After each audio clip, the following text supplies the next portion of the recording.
Do you like a presentation? Just making it up as we go. It's where the magic is. You good? The painting is in two parts. This is the first part. You want to hold the mic? You want to sing? Can I sit?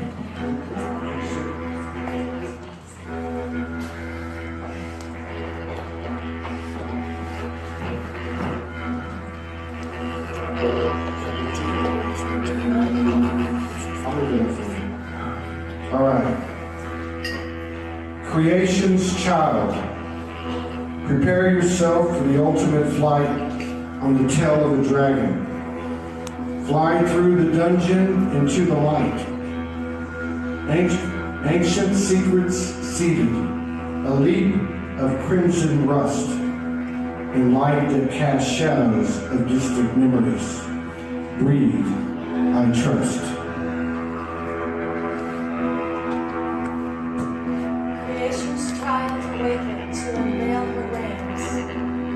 Innocent soul, pliable, born in cold, pale plastic, shocked to the core, mother's womb no more. Faces stoned and cold, not a conjured friend foretold. In a present distant past, the husband made it last. Stalking his speaking posts, he invited the unholy ghost. The child's wings couldn't grow.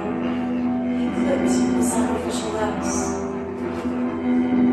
The fornicator was her husband, she shall not want. He leadeth her to affliction, flagellation, and crucifixion. The colors turned to black, and she lost all contact. She thought, know ye, O child of thy mind, thy fears you the thought of mine impacted at the most.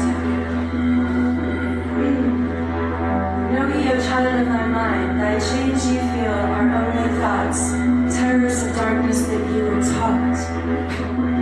Play in darkness, oh, ye have taught me sweet in the bitter moments, tasting the Christed Master's salty tears. Hanging in her belly, swirling sun, dark in his burn. Still, she kept the fire in. Blue was the color that accompanied black on her body that was beaten for her sins forth and back. Not a wonder she's a quiet girl. Cat got your tongue, they'd say to her in school. Don't bring her around our group, she ain't cool. So she wore her clothes in layers to avoid the many stares. What an interesting fashion, the girls her age would say. Her style showed such passion, and she preferred it more that way. But the secrets went unhidden, her body feeling smitten under clothes of many layers, and avoiding all the glares. It's amazing all the fear that can come from those who are so dear. All the bruises they can cause. We'll just hide them under gauze. The girl in many layers tried so hard to hide the tears, but the inside was ignored. All the pain she only stored. No layers thick or thin could hold that torment from within. And the fire she kept in began to melt the stones, revealing her bones, broken and burned. Through her child she learned to reclaim her soul. All lost parts of self she calls to return.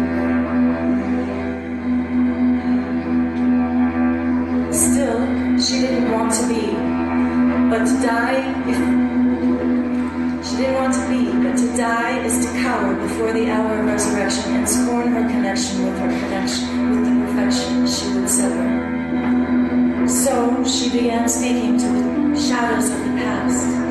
Every time the sun went down, you could feel the darkness cast. Go ask Mother, milking the nursing breast. She can tell you everything, all the secrets of the night, the cry of the horny cat and the haunting moans of midnight hours. There was a mystic in the air, haunting her with howls and silent murmurs, saying nothing, saying everything, hanging in the silence, waiting for the kill. She was an amnesiac when she heard the parasitic maniac, who am I? What have I become? How can I get out of this unbearable dawn? Lost in the past, she knew not it was now. She tried to escape, she thought she had the know-how. Just block it out, make it go black. How did it work? She was an insomniac. Never lay her head to rest, stay awake, medicate, fight herself possessed.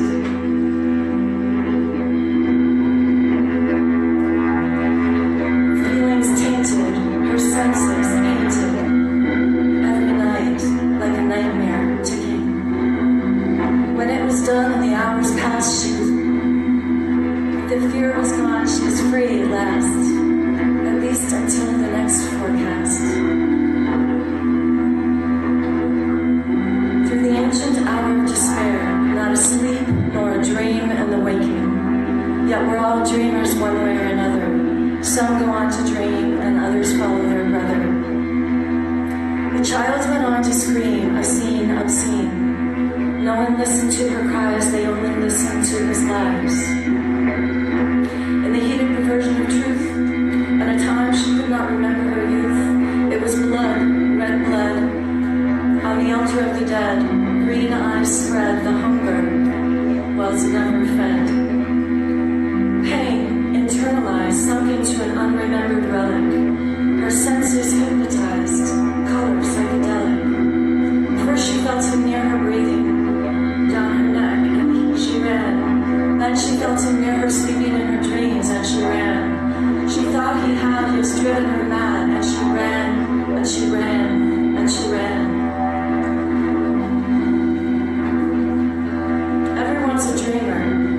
Some are supremers, and some are kickers and screamers, howling at the moon, begging for mercy.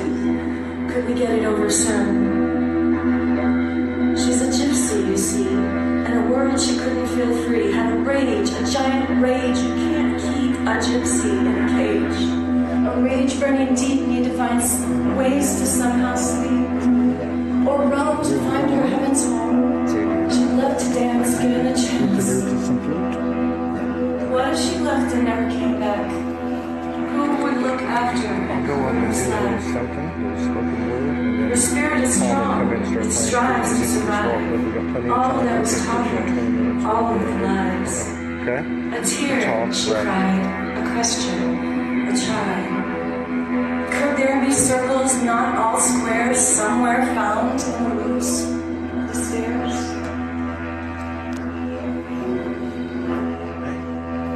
Counting her 10 toes one day, she wondered how she came out. A's higher. Okay. G's more like She had 10 toes, she must be okay, right?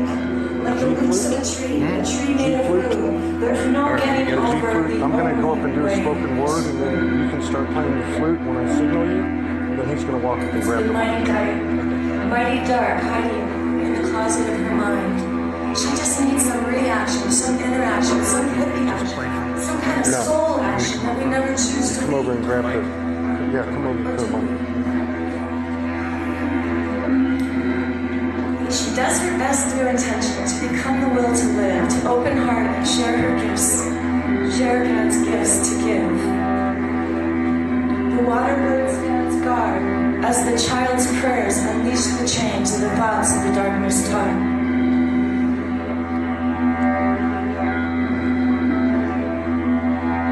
Creation's child awakens from a dream within a dream. What was once creased tight in the seams of illusion, now loosing to light the shadows of confusion, right here, right now. Innocence is found in the song of the dolphin's dance. The rainbow snake transmutes the poisons, the shamans in a trance. Vessels filled, the tall ones bring, healing her womb, growing her wings. On the back of the dragon, she flies through the doors of perception, breaking through deception. In her dreams, she's found freedom, lucid in the sun, reflected in the moon and in the stars. Earth's flowers blooming, even in the dark. Angels translucent like clouds. Stood nearby and waited for her call. Now they have come, they are tall. She will live forever, an angel shining light, dancing and chanting with the stars of the night. She is fairy. Blessing Phallus, a magic star, no shame. Love creation's child remembers. What was once lost, the pieces now found.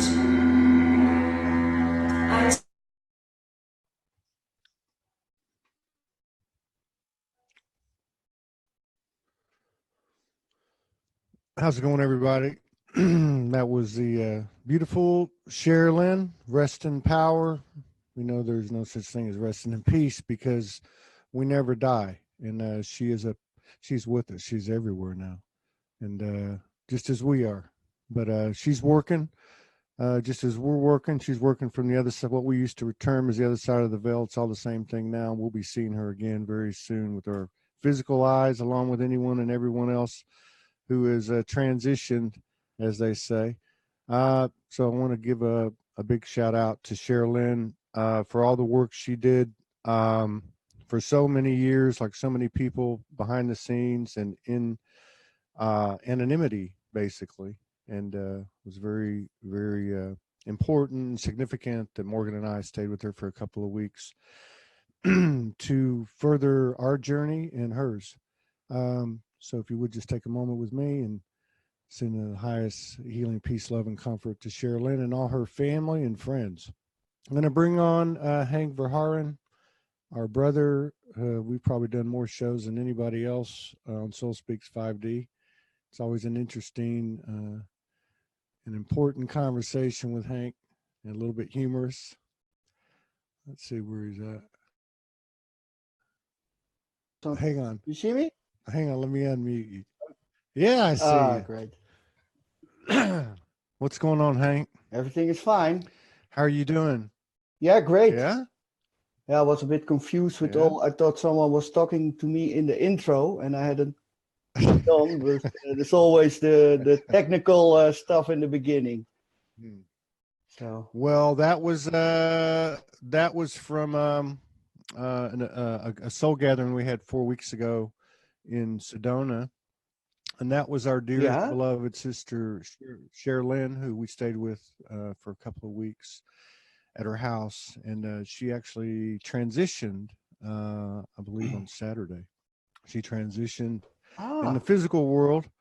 She left us physically, but we know that we're not just physical beings. So that was just a little tribute to her, where she shared with us at the soul gathering. She wasn't the type of person to typically go out and get in front of crowds, but she did. And so now I'm a lot of people that day. She's talking about the doors of perception, and she has opened them probably now. The doors of perceptions are behind the doors of deceptions are the doors of perceptions, he said, or something. Wonderful. I like that. Yeah, behind the doors of deception or the doors of perception. Yeah, I like that a lot. What's been happening in Europe over there? I know we had a time change. It was my mistake. I thought we were going to be on an hour earlier. Yeah, I was panicking. What's been going on there? Yeah. I didn't mean to do that to you. Oh, the whole I world can would run handle on it. the same time change. Yeah. Yeah. So October's been well, like everything else has been, especially this year. Yeah. October's been the most extraordinary month. It's about over. We got a couple more days left, and everyone is been rocking and rolling through October. There's a lot of stuff going on. Sherilyn's not the only one that's transitioned. I've noticed there's quite a few people have made reference to people transitioning, which people have been predicting, for quite some time, that the time would come when some would work from one side of the veil and we'd work from the other. But how's your October been? What have you been observing out there? What's been going on in your own experience as well, you and Annette? Anything big happening? Yeah, nice things. And I was just reading your poem about the columns of light. But do you know, you posted it on the intro also, the introduction. Yeah. And but I didn't have my glasses on, so I was reading the Columbus of light. but that is also in a way how it is. The first one to reach. We're not the first ones, but to the pioneers of the light. The Columbus, you know, the guy on the ship, the Spanish. Yeah, maybe you descend from him. You have some Spanish. Yeah. Was he Spanish? Was he Spanish? Yeah. I don't know. Portuguese, maybe. Portuguese. Yeah. No, I don't know. He's from somewhere up there. But no, I think that's interesting and there are no coincidences. I mean, you thought you read Columbus of Light. Yes. But yeah, you know what? We are that. We are pioneers. We are pioneers. Yeah. And, you know, even more so, folks like Sherilyn and many people that have come on this show who, you know, received their first, you know, I guess download 15, 20 years ago. Long before 2012 and long before Ascension became, I don't want to say a fad or a trend, but like everything, it can be a little bit sullied, you know, or lessened by some of the human egoic frailties, but that's okay.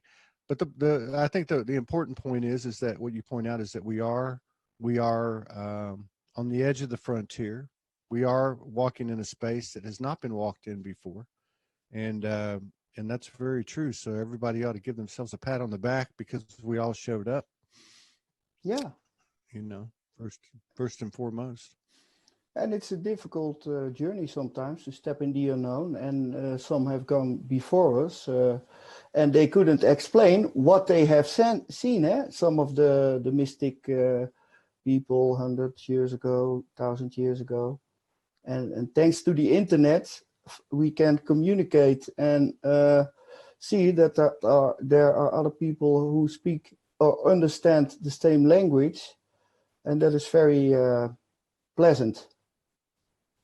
Because I was with my family last week, and usually we deny the subject of awakening. At least I have given up, and I know when someone is ready or not. But I saw that, for instance, my brother would never do yoga, but he is doing yoga now, actually from another direction, doing the same stuff and getting more in touch with his body, and it's getting some sort of more normal now. And in that is also a possibility to make connection, because I know that where I come from, when someone went to yoga, my mother went to yoga, I heard the whole village said yoga and laughing and what is that, and crazy stuff. But that is a major transition we're going through. Yeah. Well, that's a good point too, because I know quite a few people that have had their first awakening experience through, you know, some type of discipline such as that, or a modality such as some type of body work healing. You know, when somebody would go, like Reiki, would go place their hands on somebody, and then boom, all of a sudden they'd open wide up. Yeah. So that's a good thing. That's a good thing, because most of the time when we get together with family, it's just like World War III. Yeah. So you're saying, see, and then that's something too. You know, it's funny because people, they you know, when people, all of us, when we first woke up, you know, really woke up, and we want to tell everybody, nobody listens to us. Yes. Especially our family. We're crazy. Oh yeah. So now we shut up. And they find their own way. Yeah. And then we meet on another place in the time scale, and then they are ready, so we cannot force it. And it's nice when everything comes back together, and that is also important, because sometimes they think we go in a totally different direction, and sometimes we separate from them. But the goal of it, or the intention, because we are all one, is to bring it all together again from all kinds of different levels. And I see in the spiritual world that sometimes people going in sort of groups, creating their own islands and pushing away things they don't want to see, but then they still live in the world of separation. And that is a thing we got to watch for. Because sometimes they say, yeah, but now you cannot feel negativity anymore, or fear, or you have to push that aside. But then still we are splitting from the whole, and we have to transform it and embrace it and allow it to happen. And then otherwise it's always projection on other people, and then we stay in the state of duality. And then we do the same things, the same ideologies form themselves out of good intentions that created trouble. But that is so good that we communicate and give each other chances and are open for each other. So that's so important, not to isolate, also with the people we don't agree with. I can't stop trying to tell how important that is also. No, I agree. And you go ahead. I say it is sometimes okay. You cannot convince you if you want to change a person's conviction.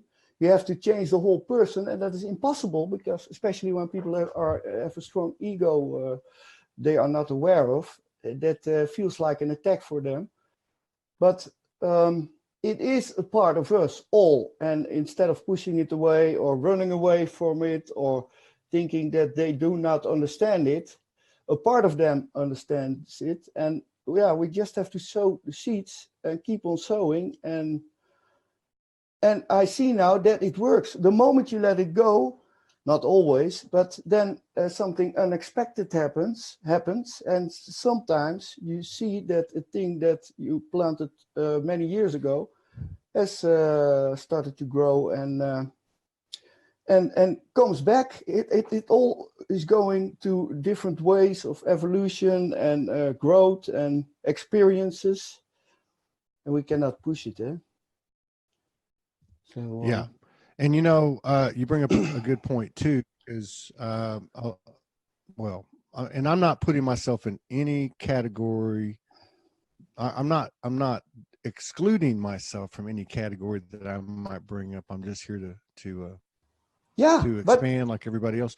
But there's a lot of talk. There has been a lot of talk about spiritual bypassing. Yeah. And what you bring up is a very good point, because there are groups. There is a herd mentality still prevalent. It's still out there. There's people grouping together, making secret groups and exclusive groups. Yeah. I don't know much, but I know one thing. Oneness is oneness. One means one. So there is no secret groups. There is no exclusivity. No. There's no copyright, trademarks. There's no possession. There's nothing that anyone channels that's exclusive to them. We're all the same, every single one of them. And this seems to be, for me, what our whole, what our whole purpose or trip is to actually, as people talk about embodying or anchoring, but is to actually cut through the bullshit and walk the talk. And that's not necessarily easy, but we came here to do this because we had the capacity to hold that space and do this. So, we've talked about this before, but, I still go through little exercises during the day with people that make me uncomfortable. They're particularly the same people. And the list is getting shorter and shorter until I can actually look at them and say, okay, I see myself, period. But I think one of the ways that I've been able to do that is to understand that when I point the finger at somebody, I'm actually not seeing something in myself. If I'm saying that so-and-so spiritual bypassing, there's something in myself. Well, like you said, I am the separation. I am the separation. And the separation. I am the separation. Yeah, but the finger has to be pointed, because we have to do that. And although we can stop ourselves from doing it, what we innerly feel. And sometimes that's also tricky, that We know what the people want to hear, and when they get to not to hear what they want to hear, they tend to turn away, and then we lose them. And then that is very to stay loyal and to stay true is sometimes, but that's a good reference point, because you can talk what they want to hear and deny a lot of stuff. And that is also a bit dangerous in this world, that sometimes for saying something wrong or being with people, with a person that is controversial can also, but we must not let ourselves get in the grip of the fear that, and then, because then we create another part of separation. But a lot of things are going to depend on it, and sometimes before we know it, we are selling out our souls again. I know I'm saying we, not saying you do that, but in general, people get tempted by these kind of things, these kind of thoughts, because of course we don't want to hurt anyone, but sometimes the truth, and even if it's not the truth, it hurts, and because it changes people. It's the whole phase of growing. The whole is a certain expansion and a peeling of the layers, breaking through shields, eggshells, and that goes on. And that is nice, because I see it also. People can trigger me, and then that is where, because it can. If we then see each other, and sometimes it goes both ways, but to go through that and then find each other and look each other in the eye, and being able to be honest and open against each other and respect each other's different opinions or views, that is an act of love. We don't have to agree, and we don't have to be, because we can say, yeah, everything is love and this and that, and spiritual bypass a whole lot of stuff. But okay, I think it's a thin line also, and sometimes we have to do some compromises. But how do you see that? Yeah, you have a whole show to run, and if someone says something crazy, then on the show of thoughts, someone said this and this and that, and before you know, No, that's funny. Pia Holland brings up a good point. She says sometimes good things are born from being in a group.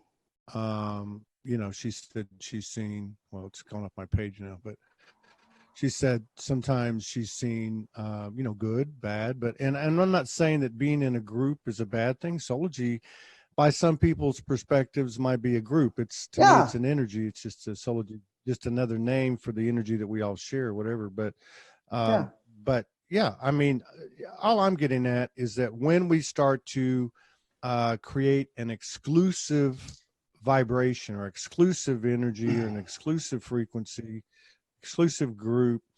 I mean, I'm not saying it's wrong. All I'm saying is it's not going to last because we're all being pushed to this one sea soul. So what did I used to say? I can't even talk this morning, but we're all being put into one big bowl of soul soup. I mean, and it's and it's the I think it's the fear of the diluted, being the dissolution of the identity and the personality but that is the liberation. But I think we're all, that's what I'm saying. I think more and more people are starting to accept these little deaths of the egoic, of the identity.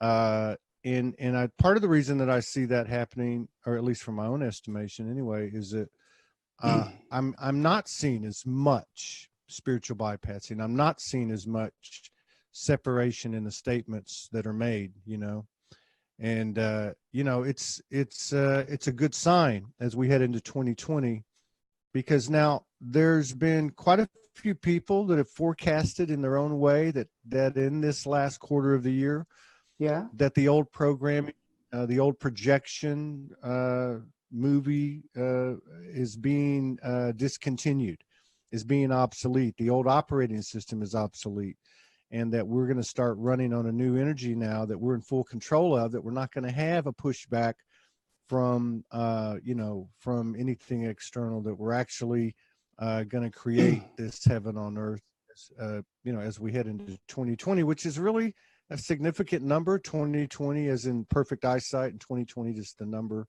even though I'm not into numerology, but it seems like it's adding up now. Yes. Yeah, but then you could also say that the free will has almost gone. So I would think there's always a little differentiations of understanding and some front runners that pushing through boundaries on a higher level of energy and light, and without walls or bodies, perhaps, but it's not that the program of projecting is gonna, because that is the whole discovery, and I think the discovery never ends, because it goes endless inside ourselves as outside ourselves in the whole cosmos. I think, of course, the divine form of oneness sacrificed itself to lose itself in everything, to create all kinds of different forms, and to get lost in it, to find itself, and then recognize what it really is. Otherwise, it would would be a mad old man talking to himself. But that is what we're doing, actually. And the more we see, and then the love comes, and the compassion, and especially for people laughter. who go wrong. Yes, exactly. Yeah. Yes. For so Shanine and a few other Shanine Muland and a few others are popping a question up in the comments, and they're saying, why is it so important to be real and raw and honest? And there's been some good comments on that. But I like Pia came up with another one here. She says, because we are not awakening the soul, we're awakening the human. Yes, exactly. And I like that statement, because we spent so much time trying to get away from what we thought we weren't, whether it be the experience we're having, whether it be our own perceived deficiencies or weaknesses or failures or shadows in ourselves. But it seems like when we talk honestly and openly, raw, real, that type of thing, there's no doubt that it carries some type of a huge opportunity for activation and elevation. Yeah. And so on this subject, I got one we can go to. So on this subject, in regard to the finger pointing, which we know is projection, which we're all guilty of from time to time, it doesn't mean we're going to stay in that space. We get our feelings hurt. That's something attached to the personality, to the egoic. The finger pointing is obviously attached to the personality and the egoic. Like you all used to say about the false masculine, the funny man and the strong man, and all that stuff. But, to put it on the table, I'm going to tell you straight up. I'm like a lot of people, like probably everyone here. I saw a post today by Karen Starr, and she said, I write my expressions, my poetry, my prose. I write it for me. I'm not, if someone else likes it, that's great. Yeah. But I write it for me. Yeah. And I think and I think that's what people are doing. And we all get caught up in the attention sometimes, or have, or will, or whatever. Yeah. But I think it's a good subject in terms of how do you handle, how do I better handle when somebody unfriends me with no explanation, when somebody throws rocks at me publicly, or whatever the case may be. I'm going to admit it pisses me off sometimes. It irritates me. It hurts my feelings. How do I deal with that? How do I deal with these external illusionary energies coming at me without getting personal? How do I clear that? Do you have any advice on that? Yeah, you deal learn how to deal with it as it goes, because you see, it is not the whole world that suddenly will turn against you, and sometimes and there in that the person that attacks or say something crazy is also a part of us. We are all that at certain levels or moments we can be mean, but that is not. It is a part of us, but it's just a fraction of us in that moment, in that time.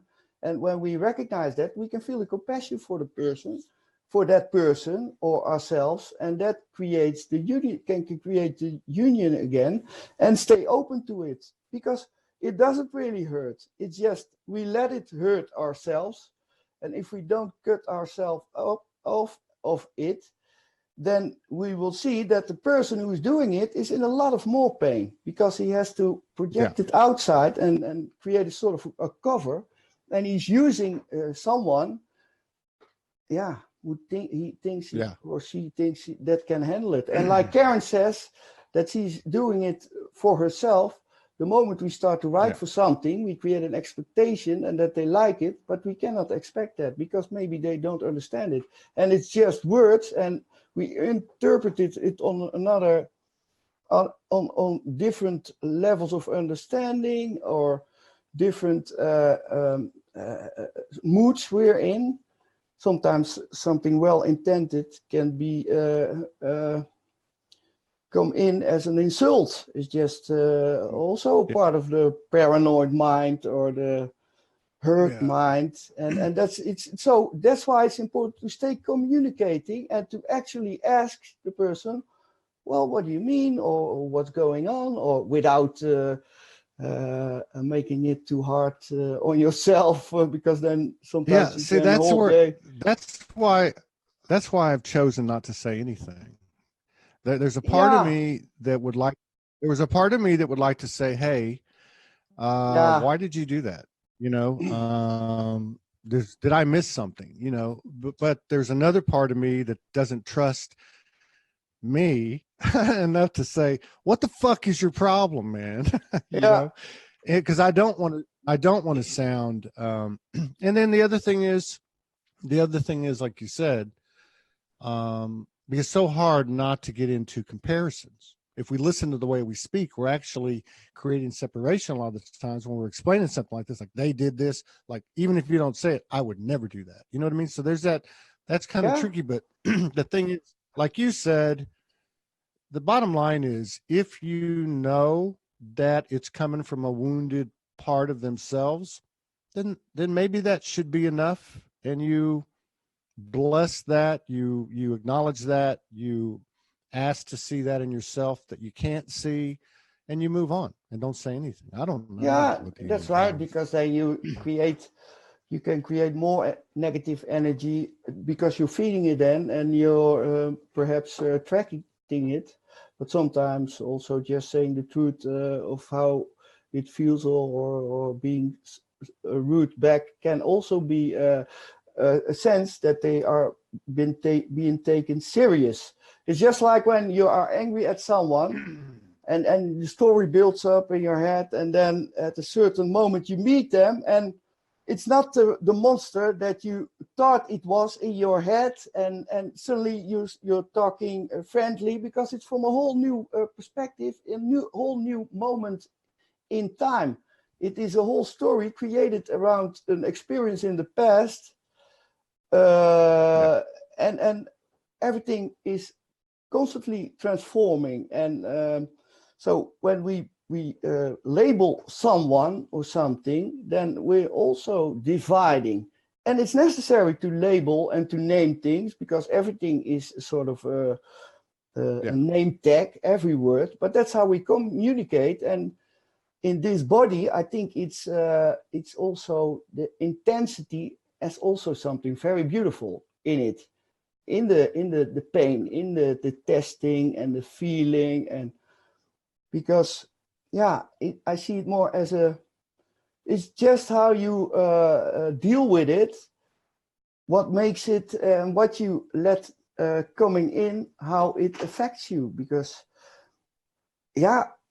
it's easy to think that everyone is going to attack you, and then you separate yourself, and then you're in an isolation, and you can create a whole lot of story, and you're doing it partly for yourself, because sometimes people say, you create the world, but there are also other people creating their world, and we are together as oneness creating our worlds. So it's a constant, and that is the evolution, because then we sharpen each other. We learn in a friendly, loving way that is sometimes maybe painful and rough. We sort of automatically, as long as we stay open, the faster it goes, because sometimes, we need to separate for a while to get our strength back. But I think the more we open and go into that, the more we trust ourselves and the other, because it's almost never as worse as we think it is. And when it is that worse, then it's because there is some real isolation and real disconnection. And sometimes we have to make that connection, especially with the people we don't want to make it with, because they need it the most. But it's a thin line, and before, sometimes it just doesn't. Things work out by itself. Yeah, true. Yeah, and I think another thing that's happening is look, and Christine Skoglund, what can we do instead of saying, why is that person saying that? It triggers me. Take a deep breath, turn it around by asking yourself, why am I reacting? Why am I triggered? And what in me do I need to let go of, heal, and learn? See, so I think there's a lot more. I picked that a lot up from Morgan as things arise. That's the process she goes through, and that now I go through, which is, what am I missing within myself? What am I not seeing? But what I was going to say is that I think there's more conscious awareness within ourselves. This is collectively, where people are starting to pay attention to what they do and say, because the energy is not allowing anything that's not truth to continue on. So even if we try to deny things or ignore things or externalize things, it's still going to come back and get in our face. And I'll give you an example. In my travels, I ran into somebody this couple of years, 2-3 years ago, and this person got a message from somebody on Facebook. Now, they were out of town. I was out of town. They just happened to be in the same town. And so this person they knew, this friend on Facebook, said, hey, you want to come meet for a coffee? And so my friend went to go meet the person for a coffee. And when they came back, they said, oh my God, can you believe I went to see this person? They were unrecognizable. The picture that they have on Facebook is nothing like what they look like. And I thought my first thought to myself is, that's the same thing I thought when I saw you. So what I'm trying to say is that more people are listening to what they're saying and paying attention to what they're doing in terms of how it involves other people, and starting to look at it, in their own space and say, okay, well, maybe I put up a picture on Facebook that doesn't look like me, or maybe I spiritual bypass, and that's why I'm pointing out other people's spiritual bypassing or exclusivity or whatever the case is. So I do think we're becoming more aware. It's certainly available to us, and I don't think that denying it or ignoring our shadow is being allowed to expand. The only thing that's expanding is it's getting bigger in front of our face, so we can't ignore it. Yeah, and we can't deny it. Yeah, it's just an absence of things. But then sometimes people choose to, or they only want to hear what they think that they already know, so they want to get confirmation, and then they get a person that gives them that feeling that they understand it, and never says anything that puts them a little out of balance. But then there is no evolution possible without some sort of in a positive way, a sort of dancing of energies. Yeah. In a playful way, a sort of challenging, and dealing with the feelings, talking about them. And of course, there is, we don't have to let ourselves be tortured, but most of the time we are torturing ourselves. And there is a temptation, that when a whole group is going to adore you, to keep that in, then it's hard to lose it, but then it is still, like Karen says, then we are doing it for the other, and then we are creating some sort of society with conditioned expectations and rules, sometimes even unspoken rules, and then we create a sort of paranoid society where there is no openness, where someone shows the best he can, knowing that it's not what he is, so he has to hide himself all the time. So then we create a schizophrenic society in the separation. And that is very important, I think, to keep, because the spirituality is making us more human, making us more normal, although in that normalness is a very special divineness also, the authenticity, the realness, that is, we are so not used to that anymore. I said to my brother the other day, because I was in Holland a program with a guy, and he's totally himself. He's a gay person, and he's very funny, and he says the things that you would rather not say, but he says it so in such a great way that people, and that is creating bridges. He's talking, the guy is also talking about things like somebody is telling him how to walk or the road, and then he says, well, he's gonna ask for money, and I'm not gonna give it then.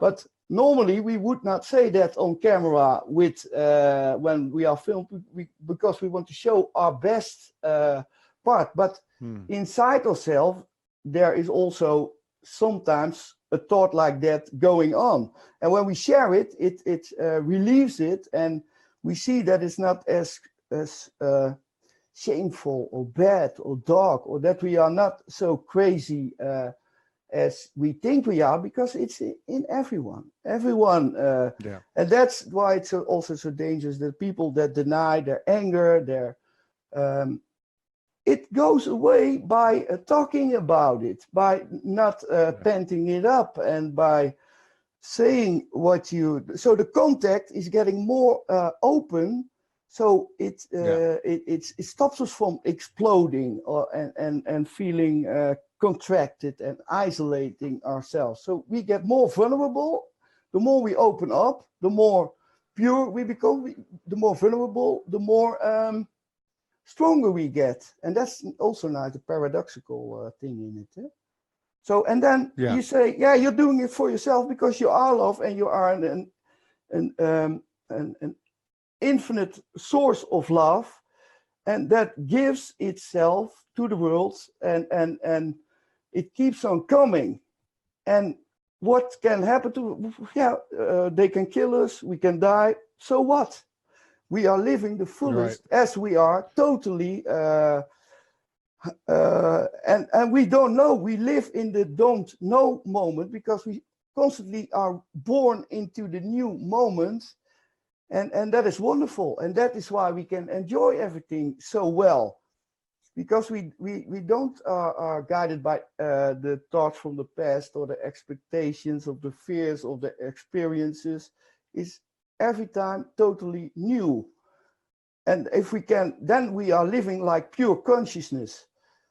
Before that, we are just a programmed computer-like machine.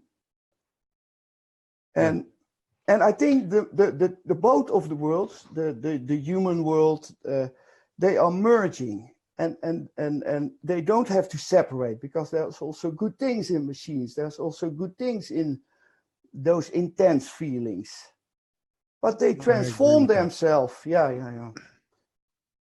No, I agree with that. I think this whole AI fear-based propaganda or conditioning or programming, whatever you want to call it, is a bunch of BS. You know, I really do. I think at this point, I'm not saying I always did. I never really spent too much time with it, but everything's the same God substance. Yeah, you mean the Matrix? You know, how can there be anything? Yeah, whatever it we is. created that ourselves. The moon is how do we know? Yeah, but how do we know? How do we know? I mean, for instance, people talk about the Zeta Reticuli being organic AI. What the hell is organic AI?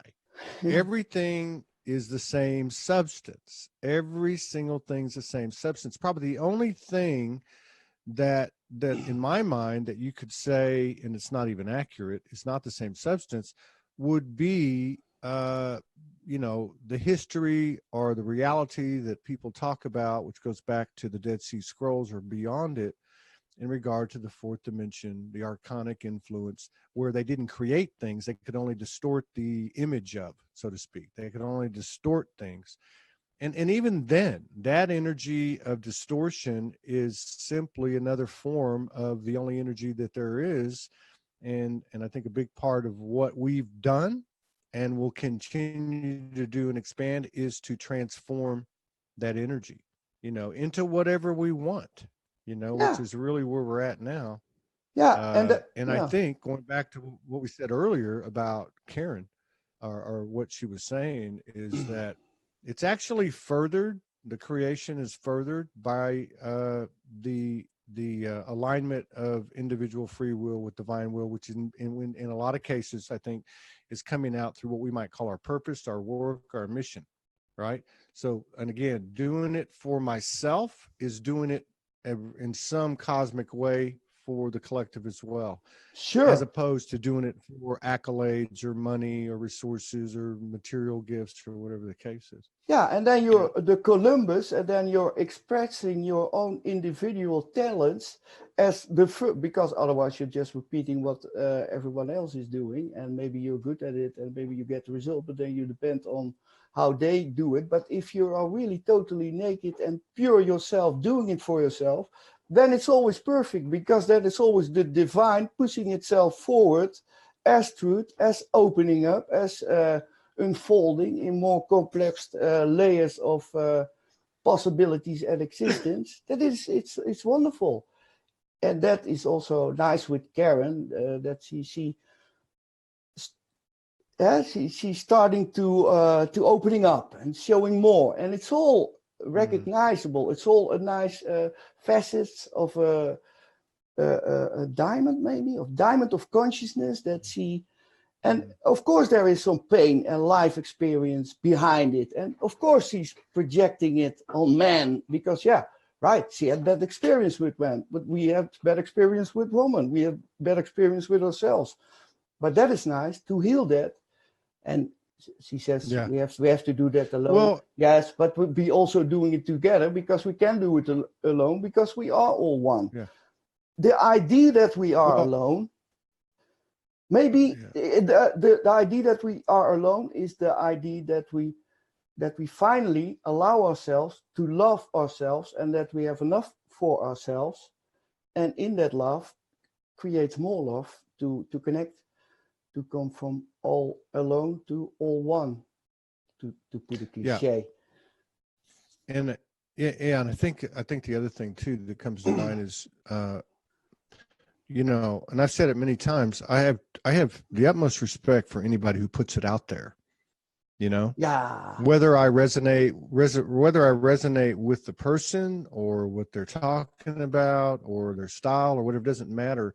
I have the utmost respect for anybody who puts it out there. And I think they're taking a risk. They're taking a very big risk, because they're they're opening themselves, they're saying something, and it's so easy when something says something new to laugh about it, or to ignore it, or to all those things. You're putting yourself, you're sacrificing yourself to the world in all your pure nakedness, all your vulnerability. But then in doing that, you notice how strong the soul is. Like water, it can go in all direction and not and it's not getting hurt. Maybe even like light or whatever, or just the energy of consciousness, because the field of consciousness is everywhere inside each and every cell, in every planet, all over the universe. It's the field of information.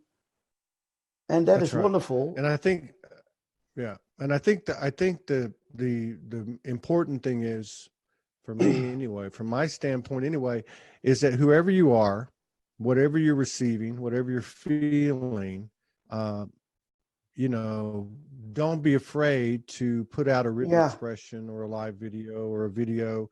It's not the rehearsed stuff. It's not the stuff that's produced in a super way, you know, like perfectly, you know, perfection. It's not like that. It's the raw. And that's a great thing about what people are doing, is even if they're showing shadow, at least they're coming out with it. And sometimes they're conscious of it and sometimes they're not conscious of it. I'm guilty, which is not the right word. I've done it and I'll probably do it again. But there's some type of inherent power that's being expanded in the universe through our incarnation when we say, we take the gloves off and say, okay, here I am in my raw truth.